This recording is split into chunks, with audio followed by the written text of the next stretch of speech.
we went back to our elders and we talked to them around reconciliation. And in Heiltsuk, we don't have a word for reconciliation, but we do have a word, and it's a potlatch term. It's a term that we use in our big house, and it's called áwázició, and that's to turn something around and make it right again. So that is the process that we're engaged in. We're looking at a phased approach to these discussions. We started about 2 years ago in having these discussions. We talked about good faith negotiations and what that would look like.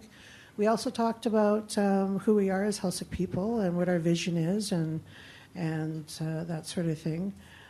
We have tables that are set up to look at the issues that were raised by Gilbert around, the social disparities within our communities.